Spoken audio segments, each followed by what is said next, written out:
ಹೊಸ ವರ್ಷದ ಶುಭಾಶಯಗಳನ್ನು ತಿಳಿಸ್ತಾ 2026ನೇ ಸಾಲಿನಲ್ಲಿ ನಮ್ಮ ಗಂಗಾವತಿಯ ಆರಾಧ್ಯ ದೈವರಾದಂಥ ಶರಣ ಚನ್ನಬಸವ ತಾತನವರ ಜಾತ್ರೋತ್ಸವದ 1ನೇ ತಾರೀಕು ಜಾತ್ರೆ ಇರೋ ಕಾರಣ ಸಕಲ ಸದ್ಭಕ್ತರು ಹಾಗೂ ಎಲ್ಲ ಗಂಗಾವತಿ ಮತ್ತು ಸುತ್ತಮುತ್ತಲಿನ ಎಲ್ಲರೂ ಪಾದಯಾತ್ರೆಗಳ ಮುಖಾಂತರ ಜಾತ್ರೆಗೆ ಬರ್ತಾ ಇದ್ದಾರೆ. ಅವರೆಲ್ಲರಿಗೂ ನಮ್ಮ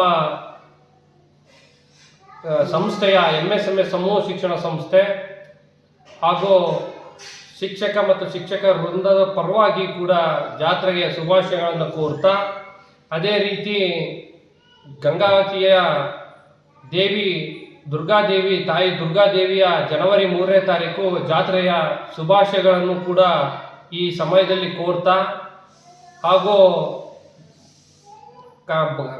ಭಾರತದ ದಕ್ಷಿಣ ಭಾರತದ ಕುಂಭ ಮಹೋತ್ಸವ ಅಂತೇಳಿ ಹೆಸರಾಗಿರುವಂಥ ಗವಿಸಿದ್ದೇಶ್ವರ ಜಾತ್ರೆಯ ಶುಭಾಶಯಗಳನ್ನು ಕೂಡ ಎಲ್ಲ ಕೊಪ್ಪಳ ಜಿಲ್ಲೆಯ ಸಕಲ ಸದ್ಭಕ್ತರಿಗೆ ನಾವು ನಮ್ಮ ಸಂಸ್ಥೆಯ MSMS ಸಮೂಹ ಶಿಕ್ಷಣ ಸಂಸ್ಥೆ ಹಾಗೂ ಎಲ್ಲ ನಮ್ಮ ಉಪನ್ಯಾಸಕರ ಬಳಗ, ಸಿಬ್ಬಂದಿ ಬಳಗ ಹಾಗೂ ಎಲ್ಲ ಈ ವರ್ಷ ಎಲ್ಲರಿಗೂ ಹೊಸ ಒಂದು ಉತ್ಸಾಹವನ್ನು ತರಲಿ. ಅದರ ಜೊತೆಗೆ ಗವಿಸಿದ್ದೇಶ್ವರ ಜಾತ್ರೆ ಮತ್ತು ತಾತನ ಜಾತ್ರೆ ಮತ್ತು ಅಮ್ಮನ ಜಾತ್ರೆಗೆ ಎಲ್ಲರೂ ವಿಜೃಂಭಣೆಯಿಂದ ಎಲ್ಲರೂ ಆಚರಿಸ್ರಿ ಅಂಥೇಳಿ ಈ ಮೂಲಕ ಎಲ್ಲರಿಗೂ ಕೋರ್ಕೊಳ್ತಾ ಇದ್ದೀನಿ.